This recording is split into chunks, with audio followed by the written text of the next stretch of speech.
Hello everyone, this is Anubrati Devnath, a trainee under Lexis & Company for the month of June. So as you have already watched the title below what this video is all gonna be about, so let's get started. So the two recent Supreme Court cases considers about the vicious liability.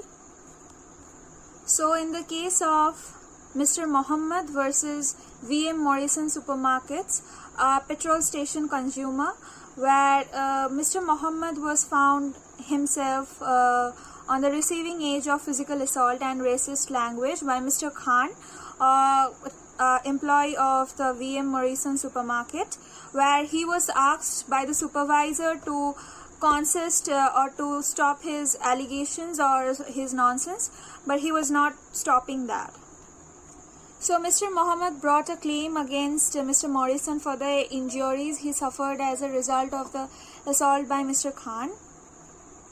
So there was no such question in the case of there being an employment relationship between Morrison and Mr. Khan. However, the issue arose as whether there was sufficiency or close relationship between Mr. Khan and the employee. At first, it was held liable that Mr. Morrison was not vicariously liable. The judge found that the sufficiency or the close connection between the employee and the marketplace was not supposedly met. So Mr. Mohammed appealed to the court, which was later dismissed. So it was held by Mr. Morrison that he does not exist or he didn't work in that situation where direct connections or talk will be held with customer. So he was not importantly or directly liable.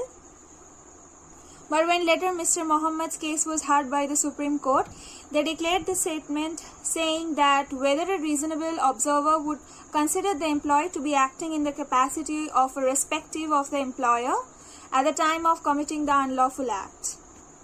So the Supreme Court held the new test should conduct the exact situation or the nexus of what needs to be done.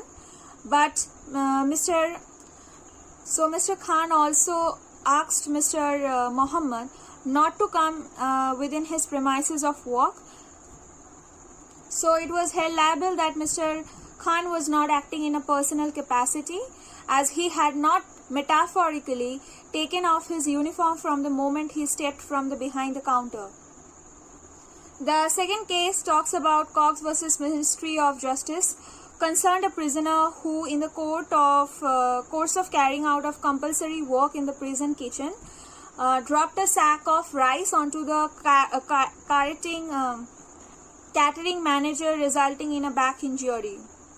The issue to be decided was whether the Ministry of Justice was liable for the prisoner's negligent actions, while the country court found the Ministry of Justice was not vicariously liable for the prisoner's actions because the relationship between the prisoner and the Ministry of Justice was not alike to the relationship between an employer and employee, the catering manager, resulting in a back injury.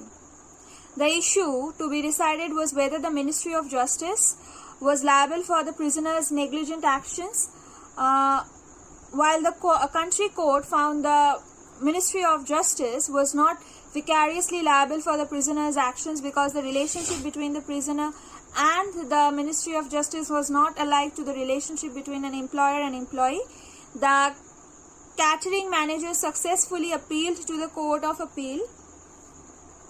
So it was held by the Supreme Court that though the actions of the Ministry of Justice were taken, that was unlawful because the actions was not servant or employer relationship or the master or the servant relationship. Rather, it was for the prisoner's welfare that he has to successfully do the work. Although the prisoner was not liable to pay the commercial wages, but the action was sufficient to say that it was all equal to what a commercial wage work needs to be done. Thus, the actions assigned to him is all under the liability of the prisoner. Thus, the recent cases shows that what is vicarious liability and what has not changed yet. It's the master and the servant relationship.